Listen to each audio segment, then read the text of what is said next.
Good morning. I just want to add some thoughts I had regarding George Floyd. Some people are wondering, why is all the looting taking place? That shouldn't happen.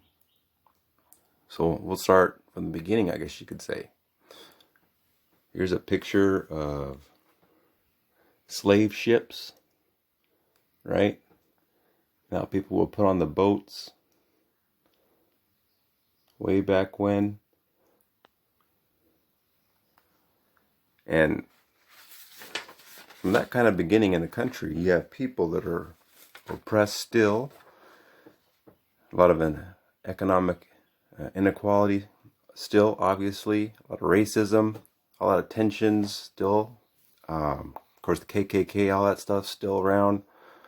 So there's a lot of problems in our country right now, and there's a lot of animosity and anger for the mistreatment of people. So I just wanted to add regarding what should be done to bring change. I think the public must demand that lie detector tests and psychological exams be given to all police currently, as well as the cadets coming in, to make sure that they are not a danger to society, right? The public really should demand that. And I think that public input into the questions asked these officers should be included in the situation. Interestingly enough, I just read that the CIA and the FBI already used the lie detector test when they're interviewing people.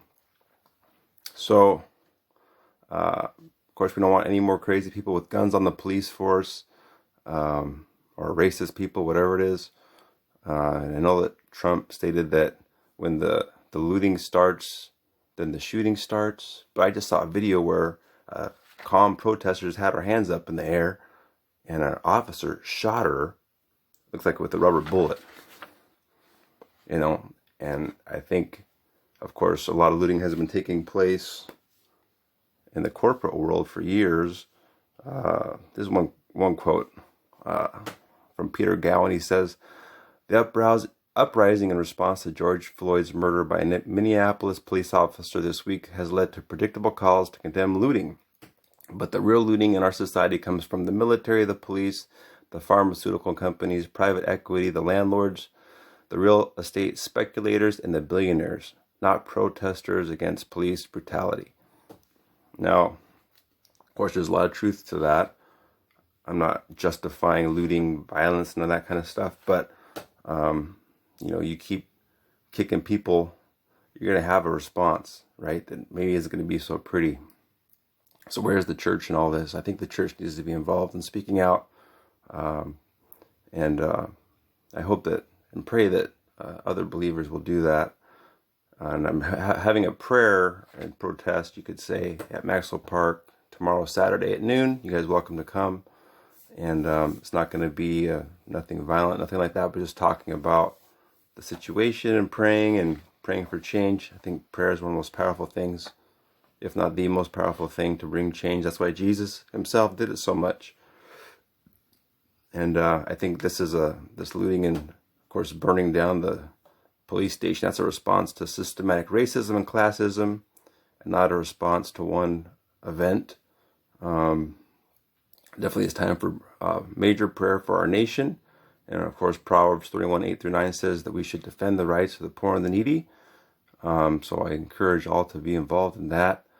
I want to share a couple more pictures here. I want to share this one. So here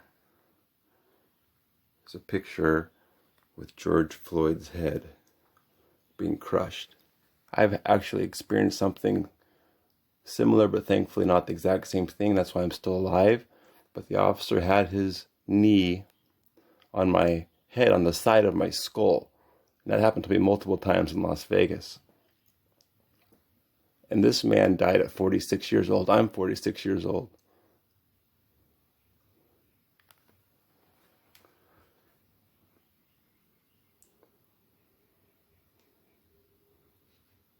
It's really heartbreaking, and he didn't have to die.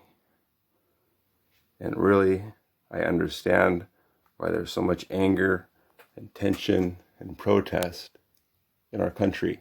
So some people don't understand it. I hope that'll help you understand it. Please do share the video. Do join Homeless Advocates for Christ on Facebook as well. It's my Facebook group. We've been fighting for the rights of the homeless for years.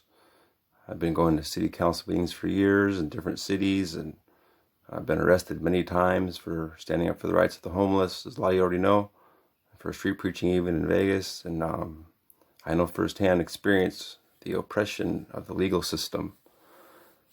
And that needs to change, you know. So please, again, do share the video, like, subscribe, and may God bless you all as you seek first His kingdom always. Bye-bye. One thing I forgot to add was this comment I left on Facebook yesterday. I think it's worth repeating. And what I said was, in saying this, I'm not condoning or supporting looting and violence, since Christ is who I try to follow. That being said, I do believe a lawless system invites a lawless response. If the justice system refuses to hold murderous police accountable and continues to allow inequality of grotesque proportions, then it would seem lawlessness is the rule, not the exception. Yes, looting is a crime, but I do believe murder is much worse in God's book. In a lawless society, what more should we expect? Business may complain and point the finger at looters, but my guess is that if swift justice took place and murder charges were given to murderous officers and death penalties executed, businesses would likely still be intact. Are businesses demanding justice, or are they simply pointing the finger at looters, responding to a lawless system that threatens their very life? Just some thoughts I had. Hopefully soon more business leaders will demand liberty and justice for all. Let us pray for that, but I won't hold my breath. I'll continue to breathe and speak for God's people while I'm able, and only God knows how long that will be.